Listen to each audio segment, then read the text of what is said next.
Boa noite a todos, sejam sempre bem-vindos à nossa seara, não na seara física, mas a seara que é essa ligação por afinidade, por amor, por propósito, por querer ser melhor a cada dia. Então, eu fico feliz de estar aqui tendo esse contato com vocês, mesmo que seja virtualmente. E agradeço desde já por cada um que disponibilizou um pouquinho do seu tempo para estar enviando as questões para que nós pudéssemos responder, né? Auxiliando nas dúvidas de cada um, que são tão importantes porque faz com que a gente estude, com que a gente aprenda, com que a gente busque se aprofundar e compreender mais tudo que está ao nosso redor. E eu agradeço a Geni pela questão enviada, né? E a dúvida dela, eu vou fazer a leitura de como ela fez, tá bom? A pergunta. Minha dúvida é sobre os índios. Sei que estamos num planeta de provas e expiações, mas temos conforto, muitas tecnologias nos auxiliando e eles não têm nada disso. A dúvida é a seguinte: no geral, os espíritos que escolhem reencarnar ou são espíritos que estão reencarnando pela primeira vez? Então, ela já deu a introdução. Nós estamos num planeta de provas e expiações, e nesse nosso planeta podem estar reencarnando espíritos primitivos, sim, ao nosso meio. Então, não tem como a gente responder pegando como livro de apoio o livro dos espíritos. Ele dá uma diferença, que os espíritos primitivos são aqueles que ainda estão no germe. Quando o espírito reencarnante, ele já apresenta alguma paixão, é sinal que ele já não é mais primitivo, porque as paixões já fazem parte do seu progresso. Então vamos pensar. Somos todos filhos de Deus, criados simples e ignorantes, né? Com o objetivo de evoluir. Agora, é importante a gente lembrar que nós estaremos e estamos aonde haja possibilidade evolutiva. Então, muitas vezes o que é bom para nós pode não ser para eles. Isso é um julgamento que a gente acaba fazendo. De repente, essas tecnologias não estão fazendo falta para eles nesse momento. Eles estão experienciando uma vida mais simples, uma vida mais, muitas vezes, que leva à espiritualização, né? A espiritualização, esse contato com a natureza, esse respeito à criação de Deus, que muitas vezes nós, mesmo com todas essas tecnologias, acabamos deixando para trás. Então, os índios, eles também têm um propósito aqui na Terra. Eles vêm nos auxiliar e muito, cada um tem um propósito. No livro dos Espíritos, há uma pergunta assim, Kardec faz uma pergunta se todos os espíritos sabem da reencarnação, né? Se preocupam com a reencarnação. E ele responde que não, nem todos se preocupam com a reencarnação. Muitos adiam, outros também não querem nem saber, só que cada um vai responder por isso, porque existe uma lei do progresso. E nós sabemos que a reencarnação é a oportunidade de evoluirmos enquanto espírito. E os índios, assim como qualquer um de nós, está aqui para aprender e para ensinar, dependendo de onde se encontra. Quando ela pergunta se pode ser espírito primitivo, né? Então, pensando por esse lado, a gente vê. Há diversos pontos para a gente analisar, né? Não tem como a gente fechar, eles são primitivos, não são primitivos e, né? A gente só analisa de acordo com o que a doutrina oferece para a gente poder compreender. Pode, dentro desta aldeia, desta cultura, desse grupo de espíritos, e ter espírito que esteja em suas primeiras encarnações, ou espíritos que estejam em expiação, né? Por débitos muito grandes por não ter aproveitado oportunidades passadas, escolhe estar ali, né, passando uma situação diferente para ele, muitas vezes vista como castigo, ou até espíritos grandes, iluminados, missionários, que daí vêm com a missão de estar levando para aquele grupo, para aquela cultura, o progresso ou conhecimentos que eles não tiveram a oportunidade de ter. E assim há essa troca, né? Sempre uma troca daquilo que você pode ensinar e o que você pode aprender com aquele grupo de espíritos. Então, somos todos criados simples e ignorantes, e o fato de ser indígena não determina que ele seja um espírito primitivo ou inferior. E também a gente tem que analisar que nem todos aqueles espíritos que estão lá, esses índios, são espíritos bons. Então, estamos todos, cada um, obtendo ou vivenciando a oportunidade de ser melhor. Espero que você tenha compreendido, e se quiser aprofundar um pouquinho mais nas questões, eu acho importante falar assim, porque um tempo atrás eu assisti uma reportagem onde uma indígena, ocupando as cadeiras universitárias, ela se formou em enfermagem. E foi muito emocionante quando ela retornou à aldeia, porque ela disse que saiu de lá e ela tinha um propósito de levar a saúde, de levar os cuidados para a comunidade dela, com todo o amor e com todo o respeito, que foi de lá que ela veio. Né? E existem também indígenas já ocupando cargos políticos, outros fazendo parte de organizações, cuidando da natureza. Então, eles são tanto quanto nós em evolução. Mesmo com os poucos recursos materiais, eles têm os recursos morais, né? Os morais para poderem ir nos auxiliando nessa caminhada.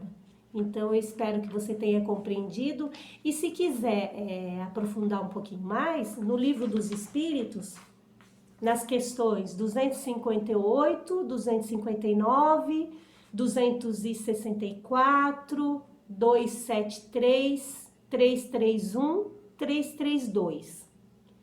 E se os índios, né, são espíritos que estão encarnando pela primeira vez, estão nas questões 189, 190 e 191. Aí você pode conseguir material para você aprofundar e compreender um pouquinho mais, tá bom? Muito obrigada, que Deus abençoe e que a gente possa estar sempre juntos.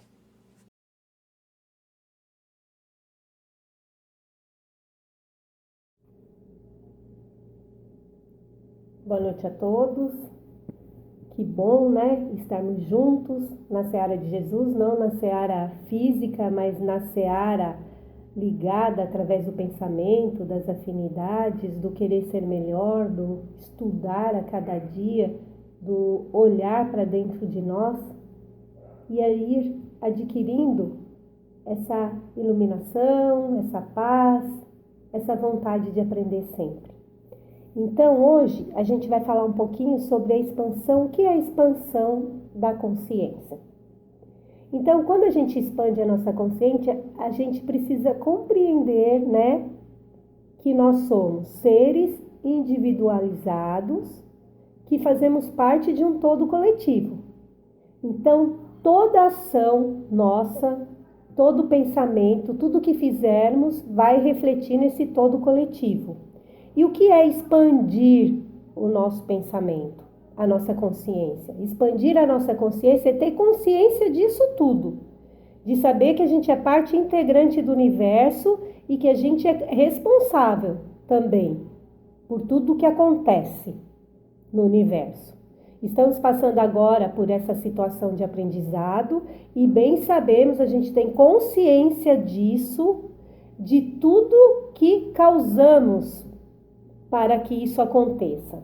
E quanto mais todos nós almejamos a expansão da consciência, é uma finalidade, porque a partir do momento que, através das reencarnações, dos aprendizados, a gente vai se despojando da matéria que a gente não atribui determinado valor. A gente sabe que não tem, porque nós somos seres espirituais.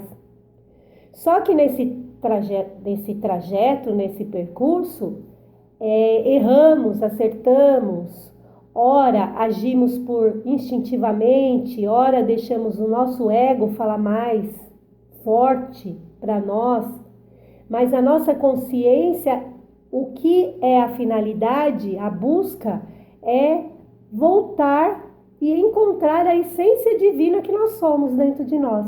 É a nossa essência. E qual é a essência divina? É o amor, né? É o amor. Então, quando, através das reencarnações, através das situações de aprendizado, a partir do momento que a gente vai olhando, vendo aquilo que não serve mais para nós, abrindo a nossa consciência, mais conhecimentos vão fazendo parte de nós, do nosso espírito. E todos nós queremos até chegar à desmaterialização, né? Do se despojar de tudo que a matéria nos prende, até nos tornarmos mesmo consciência cósmica, consciência divina mesmo. Então não é um lugar, né? Não é um lugar pré-determinado. A gente não é um lugar, é um estado de espírito, é saber, é perceber que tudo que a gente faz, tudo que a gente pensa, tudo que falamos vai contribuir para a melhora do ambiente, do planeta pelo qual a gente faz parte, ou a gente vai se unir na produção dessa matéria que não vai servir para nada, muitas vezes vai nos prendendo aqui. A gente pode falar em relação até aos sentimentos. Então, resumindo um pouquinho, né, se a gente fizer uma comparação, o que é o despertar da consciência ou a expansão da consciência? Nada mais é que olhar para dentro de nós. É nos ver como ser espiritual em evolução, buscando a desmaterialização, né? E à medida que a gente vai se melhorando, a gente vai conseguindo se inserir nas leis de Deus. Cada vez a gente vai se aproximando mais dessas leis de Deus, porque nós somos essência divina. Muitas vezes, a cada experiência não tão feliz, a gente acaba criando marcas e nos prendendo aqui a sentimentos, a situações, a coisa que não vai nos ajudar em nossa evolução. Então, a finalidade é que todos nós temos, a finalidade evolutiva. E ela vem através do conhecimento, através da percepção, do sentimento, dos pensamentos. E juntando tudo com o objetivo de sermos bons, de termos a nossa consciência livre, liberta de tudo. Isso é que é expansão da consciência.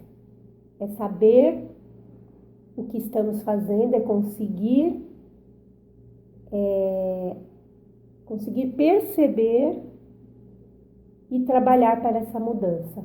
A cada trabalho, a cada experiência nova, a cada conquista, a gente vai adquirindo essa expansão da consciência. Então, vale ressaltar que muitos buscam, né, a conquista dessa expansão da consciência através de substâncias alucinógenas, né? E pensam que estão conseguindo, né, essa expansão da consciência. Lê do engano, porque ela é conquista através do nosso esforço, através do nosso trabalho, do nosso autoconhecimento e da nossa transformação. Trazendo para a mediunidade, é a oportunidade de, através da doação do nosso psíquico, olharmos para dentro de nós, nos reconhecermos em determinadas situações e experiências e contribuindo para esta melhora individual nossa. Então, a mediunidade é uma bênção divina que muitas vezes muitos acabam deixando de lado por não querer renunciar, por não querer ter trabalho, responsabilidade. Mas nós que estamos aqui no curso mediúnico, devemos agradecer imensamente a misericórdia de Deus por esta oportunidade de poder olhar para dentro de nós através do outro.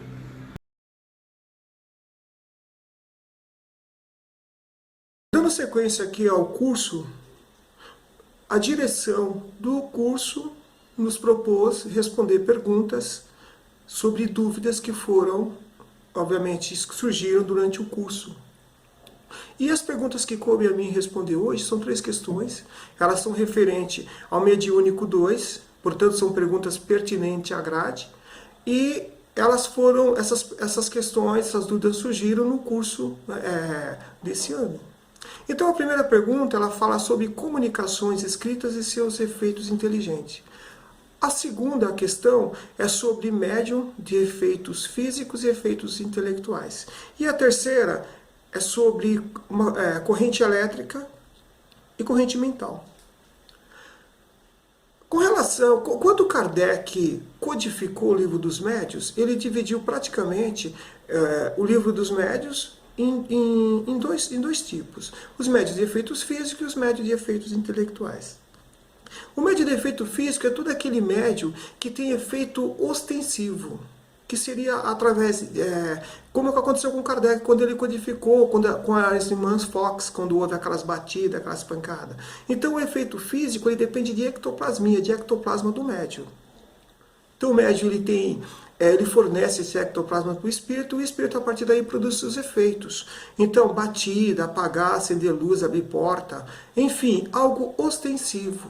Tá? Então, esse é o de efeitos físicos. Os de efeitos intelectuais ou inteligentes são aqueles que praticamente são a psicografia, a psicofonia, são aquelas onde a mediunidade ela não é assim ostensiva, onde o efeito ele é subjetivo. O próprio médico é que sabe se ele está sendo audiente, se ele está ouvindo o espírito falar, através da mediunidade que passa por ele. E chega até nós através da escrita. Então, esse é do efeito inteligente. Essas comunicações, elas se dão por via mecânica, que é aquela direta, onde o médium não sabe o que está acontecendo, ele simplesmente psicografa, ao impulso da mão ele escreve direto sem saber o seu teor da mensagem. A intuitiva é aquela onde o médium ele interpreta, porque o médium, na verdade, o médium intuitivo, ele não interpreta a palavra, ele interpreta sentimento, ele interpreta pensamento. A partir daí, a mensagem do espírito comunicante passa pela mente dele e ele passa a escrever. Então ele sabe exatamente o que está escrevendo, mas o teor da mensagem não é dele. E a outra que é a semimecânica. Essa semimecânica tem um pouco da intuição e tem um pouco do impulso da mão. Que normalmente a que mais tem são essas duas últimas, tanto a intuitiva como a semimecânica. Tá? Tanto é que todo o conhecimento que nós temos do mundo espiritual, ela veio sobretudo pela parte de psicografia, então ela veio pela parte inteligente, o seu efeito é exatamente esse. A terceira questão, ela já não está exatamente no livro dos médios. Não está exatamente na codificação. Quem aborda isso é o Chico Xavier, ou seja, o André Luiz. A corrente elétrica e a corrente mental, a explicação que o André Luiz fez está no livro Missionários da Luz, no capítulo 3, Mecanismo da mediunidade no capítulo 6 e nos domínios da mediunidade no capítulo 5. Veja que ele usou praticamente, como em tudo na codificação, não é dado toda a resposta num só livro. É um pouco em cada um. Kardec faz isso, o André Luiz também faz. Emmanuel também faz isso. Então, para você ter a mesma resposta sobre um tema, você vai ter que pesquisar vários livros. E aqui eu estou dando exatamente os três livros onde você pode encontrar, onde a gente pode encontrar e estudar sobre esse tema. Tá? Então, qual que é o exemplo que ele deu? Ele deu um exemplo muito interessante, porque esse livro, sobre mecanismo da mediunidade, ele foi escrito na década de 30, mais ou menos no século passado. E o exemplo que ele deu, ele pegou um exemplo assim, um circuito elétrico. Os elementos desse circuito elétrico que ele pegou um gerador, e entre parênteses lá está o gerador, ele colocou entre parênteses. Naquela época ele colocou uma bateria, um dínamo de motor, uma pilha. Aí ele coloca o condutor do circuito elétrico. Seria o quê? Seria um fio. Ou um interruptor, que é uma chave de liga, desliga. E você tem um receptor. O receptor, o exemplo que ele deu foi um chuveiro, ou seria chuveiro, uma lâmpada. Então você tem o gerador elétrico, você tem o condutor, que é a fiação, o interruptor, e você tem, lá no final, você tem o receptor, que seria a lâmpada ou o chuveiro. Paralelo a isso, trabalhando, expondo essa paridade, essa relação, ele propôs dar visibilidade para todo esse transe mediúnico, para todo esse, que ele chamou de circuito mediúnico. E o circuito mediúnico, que ele chama, ele coloca da seguinte maneira, para dar visibilidade. Tem o médium, ou melhor, o espírito comunicante. O espírito comunicante é o gerador. Aí você tem a corrente mental, que ela seria a integração magnética do perispírito, que nada mais é do que seria o fio, seria o interruptor. E você tem lá no final o receptor. Quem que é o receptor? O médium, que está na outra parte. Havendo essas três etapas, esses três elementos, você tem um circuito mediúnico, que é o circuito fechado. Paralelo ao circuito elétrico também, que você tem, que eu acabei de citar agora, onde você fecha esse circuito, onde você fecha o circuito elétrico.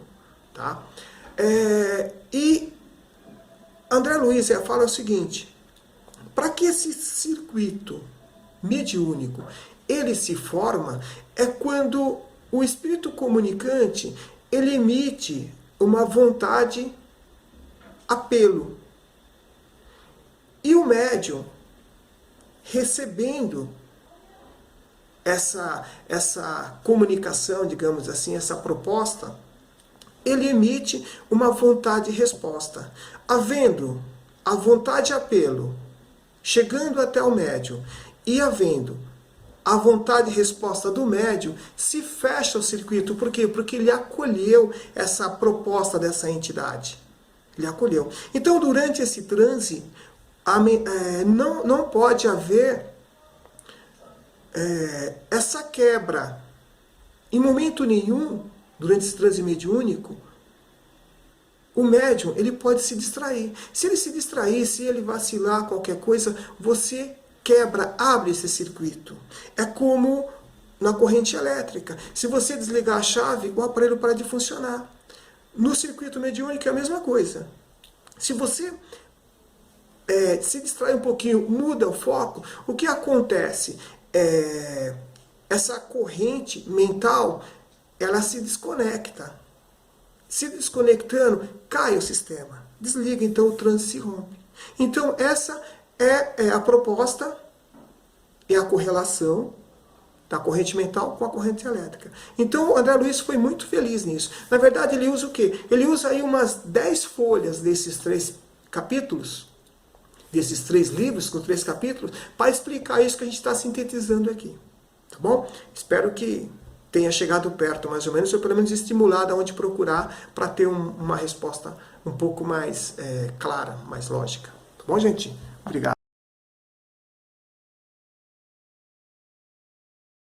Oi, pessoal.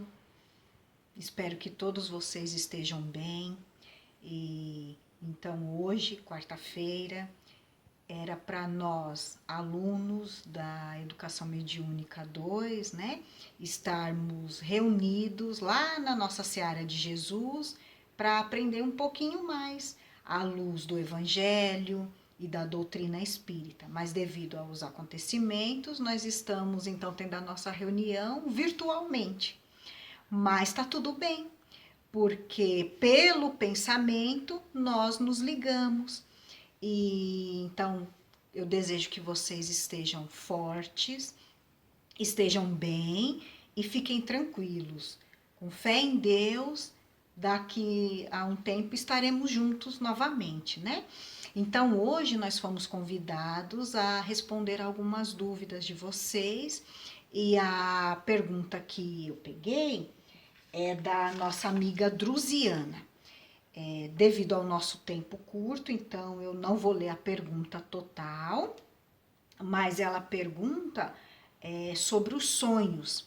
Então ela fala que nesse momento, atualmente, ela está tendo alguns sonhos sem sentidos, são sonhos estranhos, e ela gostaria que nós respondêssemos de uma maneira mais simples, para ela entender o que está acontecendo. Então, o que nós fizemos? Nós pegamos do livro dos Espíritos, o capítulo 8, o tema Emancipação da Alma.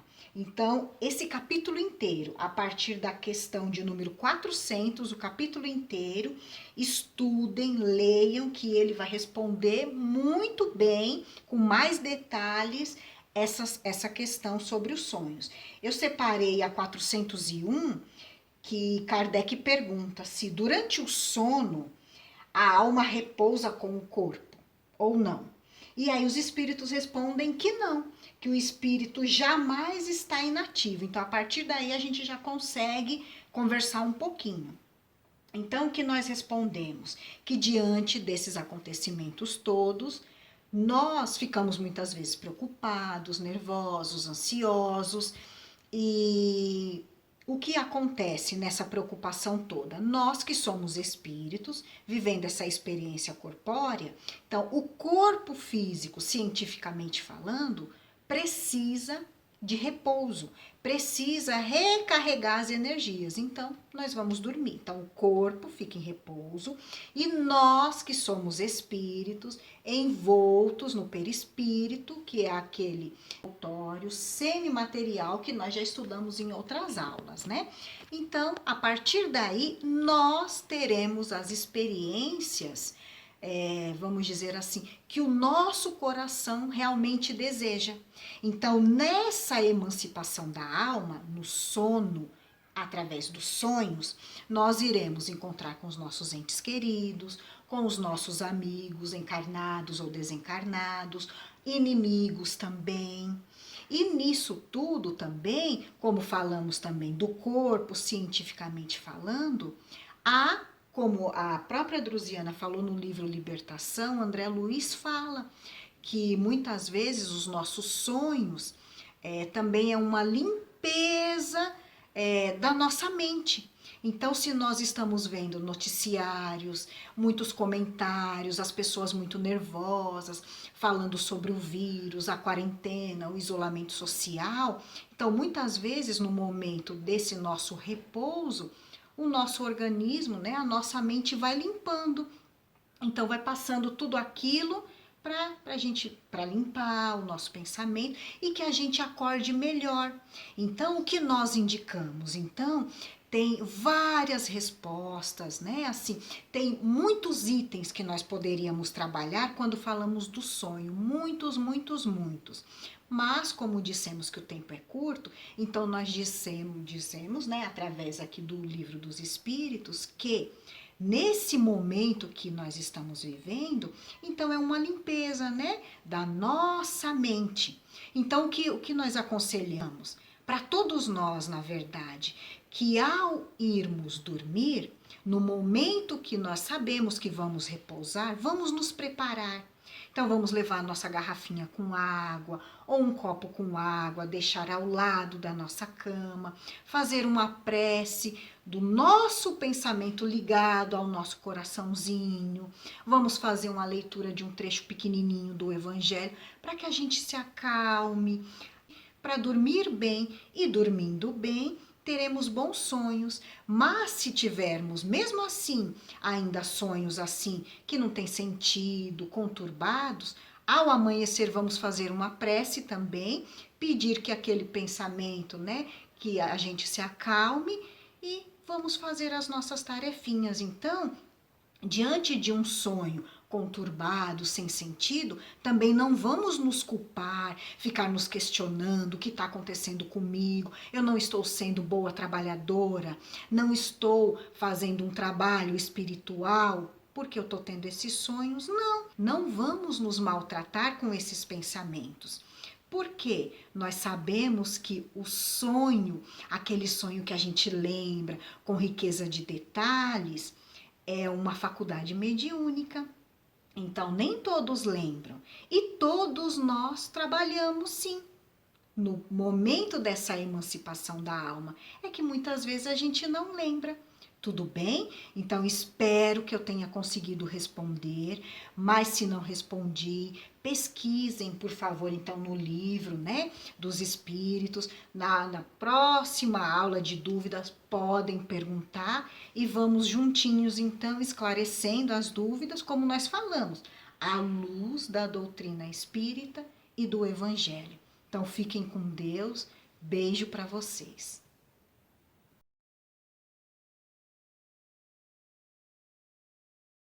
Agora, outra pergunta que nos foi encaminhada é da Maria José Novaes dos Santos.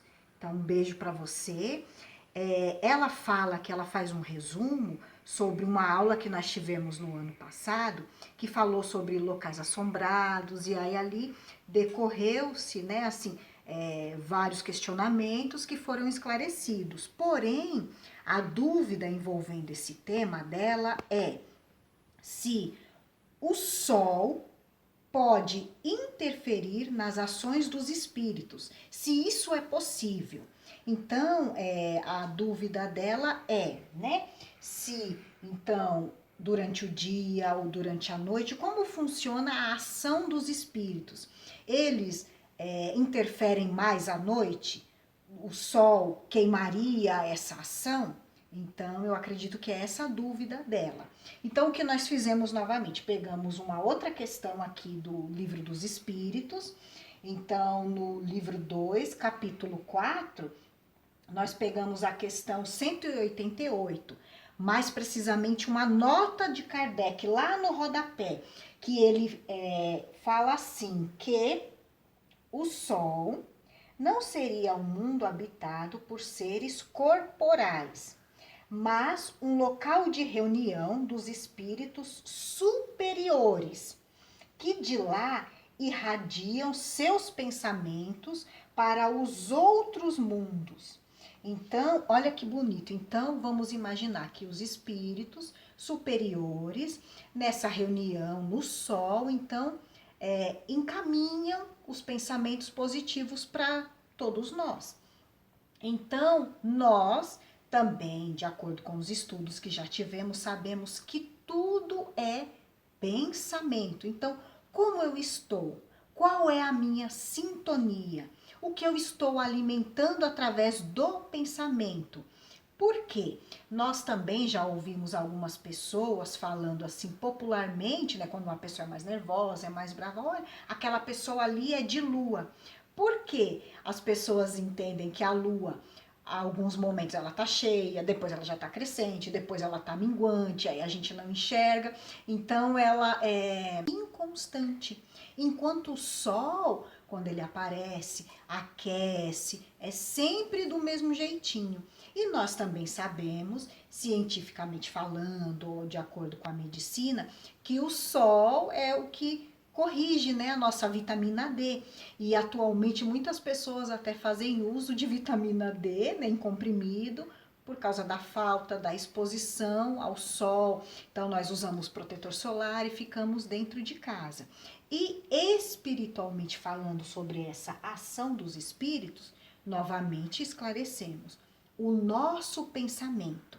Então, à noite, o que eu faço? A minha imaginação aflora. Então, à noite eu fico com medo do escuro. E nesse medo eu vou fornecendo material para que os espíritos, vamos dizer assim, menos evoluído, né? Eles aproveitem esse material que eu estou fornecendo e as ações aconteçam. Enquanto a luz do dia diante do sol, então eu fico mais alegre, ai, tá tudo claro, então tá tudo bem.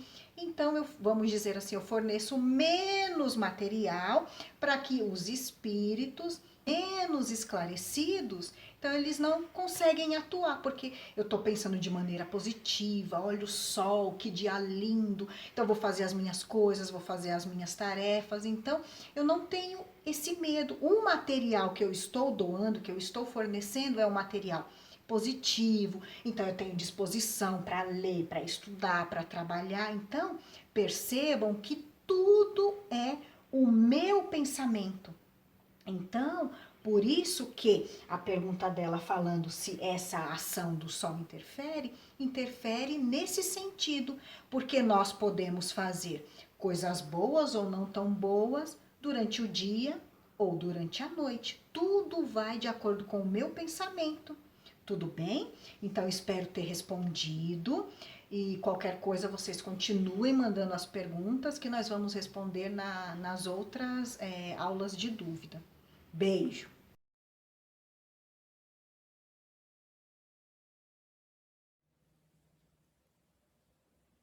Boa noite, pessoal. Espero que todos estejam bem, espero que todos estejam se cuidando na medida do possível. Sabemos que todos nós estamos passando por dias difíceis, dias de pandemia, dias de isolamento social, então são dias de dificuldades, né? E cada um passa por esse momento. Haroldo Dutra Dias disse que cada um de nós está enfrentando o seu deserto pessoal, né? Então cada um encara de uma maneira, só esperamos que todos estejam passando por esse momento com serenidade e que a gente consiga passar por mais esse obstáculo e daqui a pouco tudo volta ao normal. Hoje nós estamos aqui fazendo essa gravação para tentar começar a responder aquelas questões que nos foram enviadas pelos alunos do Mediúnico 2. E coube a mim responder a uma questão bastante interessante, né? A pessoa nos mandou a mensagem, ela disse assim: olá, prezados, boa noite, espero que todos estejam bem. Tenho uma dúvida em relação à segunda morte. Como ela se dá? O perispírito fica extinto quando isso ocorre? Desde já agradeço pelo empenho em nos manter em contato com a casa através da área de ensino, né? Então, nesse momento, nós gostaríamos de agradecer a essa colega que enviou a pergunta, porque é importante para nós que todos estejam ligados com a casa nesse momento, né? E para nós também é uma oportunidade interessante para estudarmos a respeito de temas que muitas vezes não são muito falados na casa, né? E esse tema da segunda morte é um tema que é muito pouco falado, até nas casas espíritas, né? A gente não ouve palestras a esse respeito, a gente não ouve muitos estudos, né? Até porque a gente não tem muito material, inclusive, sobre isso, inclusive na codificação. Poucas pessoas falam, talvez por receio, porque é um tema bastante controverso, né? Mas nós vamos, dentro das nossas limitações de conhecimento e dentro da nossa limitação de tempo que nós temos para resolver essa questão, nós vamos tentar abordar da melhor maneira possível. Esse tema da segunda morte é um tema sempre abordado por André Luiz, e é por meio dos livros, e são nos livros de André Luiz, no Libertação e no livro Missionários da Luz, que nós vamos fundamentar ou tentar fundamentar a nossa resposta. No livro A Caminho da Luz tem um capítulo chamado Reencarnação, muito interessante, onde André Luiz observa, junto com o instrutor Alexandre, a reencarnação de Segismundo. Muito provavelmente, muita gente já leu a respeito desse capítulo, mas às vezes a gente lê e não presta muita atenção em algumas coisas que passam batido para a gente. André Luiz estava naquele momento acompanhando Alexandre e iam acompanhar o reencarne de Segismundo. Quando Segismundo começou a fazer a ligação fluídica dele com os pais, quando Segismundo ia começar a fazer o restringimento do perispírito dele, André Luiz ficou bastante impressionado com as coisas que ele começou a ver. E ele usa a palavra que ele começou a ver como se substâncias saíssem do corpo espiritual de Segismundo. E ele faz uma observação bastante importante que eu vou ler aqui para a gente o que está escrito no capítulo. Ele diz assim: disse eu, não teremos aqui um fato semelhante à morte física na crosta? Alexandre sorriu e aqueceu, sem dúvida, desde que consideremos a morte do corpo carnal como simples abandono de envoltórios atômicos terrestres. Então, nesse livro, Missionários da Luz, André Luiz já falava a respeito disso. Assim como ele fala também no livro Nosso Lar, assim como ele fala também no Evolução em Dois Mundos, mas talvez seja no livro Libertação que ele dedicou um pouco mais a esse respeito. No livro Libertação, a gente tem que lembrar que André Luiz estava em visita a uma cidade de gregorianos, a uma região na subcrosta, né? Uma região que pertencia ao plano das trevas. E ele estava em visita de trabalho agora com o inspetor Gúbio. Quando ele, olhando para fora da construção que ele estava, ele começou a ver algumas formas que chamaram a atenção dele. E ele diz que essas formas pareciam ovoides, né? E eram criaturas que já não tinham mais a forma humana e nem... E ele não sabia, ele nunca tinha visto aquilo. Ele diz que, inclusive, no Nosso Lar, que era a morada dele, mesmo aqueles que ainda não estavam totalmente esclarecidos, ele não tinha tido conhecimento disso. Então ele começa a conversar com Gúbio, que é o instrutor dele, a esse respeito. E aí Gúbio fala para ele assim: André, a gente até... ele diz assim, eu vou ler aqui o que está no livro. Inquieto, recorri ao instrutor rogando-lhe ajuda. André, respondeu ele circunspecto, evidenciando a gravidade do assunto. Compreendo-te o espanto. Vê-se de pronto que és novo em serviços de auxílio. Já ouviste falar, de certo, numa segunda morte? E André Luiz responde: sim, acentuei, tenho acompanhado vários amigos à tarefa reencarnacionista, quando atraídos por imperativos de evolução e redenção, tornam ao corpo de carne. De outras vezes, raras aliás, tive notícias de amigos que perderam o veículo perispiritual, conquistando planos mais altos. A esses missionários, distinguidos por elevados títulos na vida superior, não me foi possível seguir de perto. E Gúbio sorriu e considerou: sabes assim que o vaso perispíritico é também transformável e perecível, embora estruturado em tipo de matéria mais rarefeita. O que Gúbio está dizendo aqui nesse momento? Então, o que André Luiz disse? Eu tenho acompanhado isso quando alguns irmãos nossos vão reencarnar. E também tenho acompanhado, embora em menor número, quando alguns irmãos nossos, por méritos pessoais, alcançam a possibilidade de ascensão espiritual. E Gúbio responde para ele que o perispírito, então, ele é transformável e perecível. E o que significa perecível? Perecível é que perece, que fenece, que morre. Então, meus irmãos, para a gente tentar entender de uma maneira sucinta, o livro da Gênesis, no capítulo 14, onde ele fala de fluidos, ele nos diz que o espírito retira do mundo onde ele vai habitar material para formar o seu novo perispírito. E o que André Luiz vem dizendo para a gente?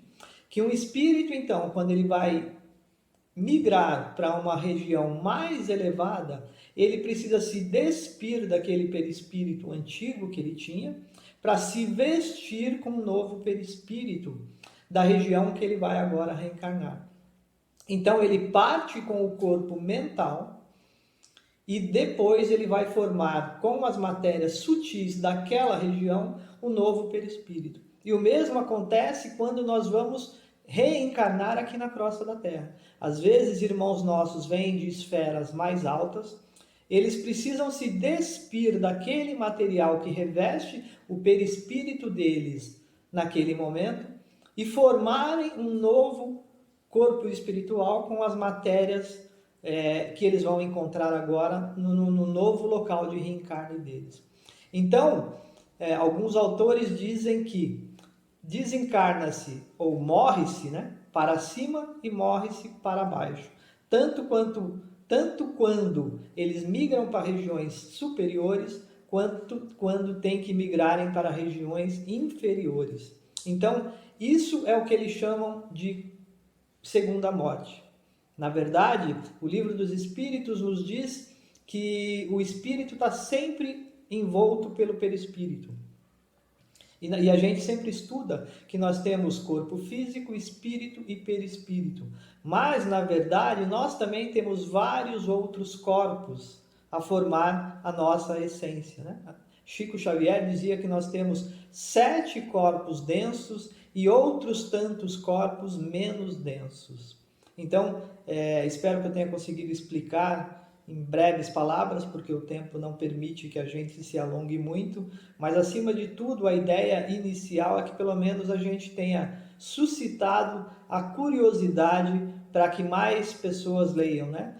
Peguem de novo o livro Libertação, peguem o livro Missionários da Luz, tem no livro Evolução em Dois Mundos, que a gente começa a entender um pouquinho o que se chama de segunda morte. Fiquem todos com Deus e que Jesus continue a nos amparar e nos envolver. Graças a Deus.